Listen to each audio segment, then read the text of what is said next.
আসসালামু আলাইকুম ভিউয়ার্স, অনেকদিন হয়ে গেছে আমাদের চ্যানেলে কোনো নতুন ভিডিও আপলোড করা হয়নি। আজকের এই ভিডিওতে আপনাদের দেখাবো কিছু নতুন আপডেট।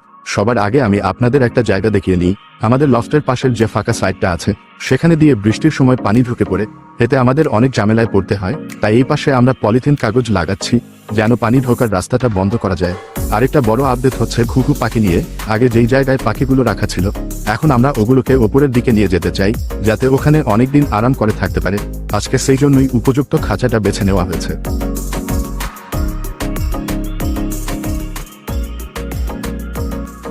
আমরা যে খাঁচাটিতে ঘুঘু পাখি রাখবো সেখানে দেখা যাচ্ছে একজোড়া মাক্সি কবুতর রাখা আছে। মাক্সি কবুতরগুলোকে আমরা উপরের খাঁচায় তুলে দেব এবং তাদের জায়গায় ঘুঘু পাখিগুলো রাখবো। পাখিগুলো আমরা নিজেরাই নিয়ে আসবো।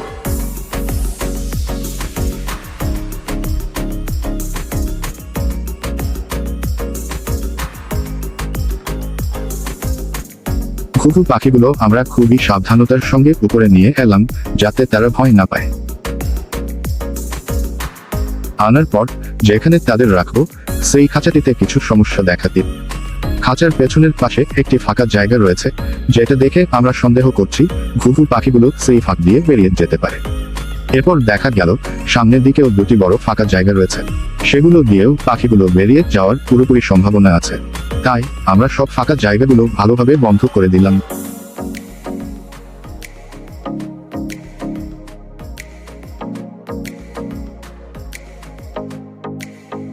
আমরা খাঁচাগুলো ঠিক করার পর ঘুঘু পাখিগুলোকে এক খাঁচা থেকে আরেক খাঁচায় পার করব।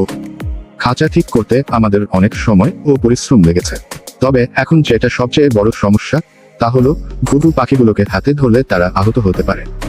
তাই আমরা সরাসরি হাতে না ধরে দুইটি খাঁচার মুখ খুলে মুখোমুখি লাগিয়ে সাবধানে পাখিগুলো পার করেছি। আপনারা দেখতে পাচ্ছেন ঘুঘু পাখিগুলো নতুন খাঁচায় পার করাতে একটু সময় লেগেছে। তারা যেন নতুন খাঁচাটিকে চিনে নিতে পারে, সেটার আশেপাশে ভালোভাবে ঘুরে দেখতে পারে, এই জন্য আমরা কিছুটা দূরে থেকে পর্যবেক্ষণ করেছি, তাদের বিরক্ত করিনি।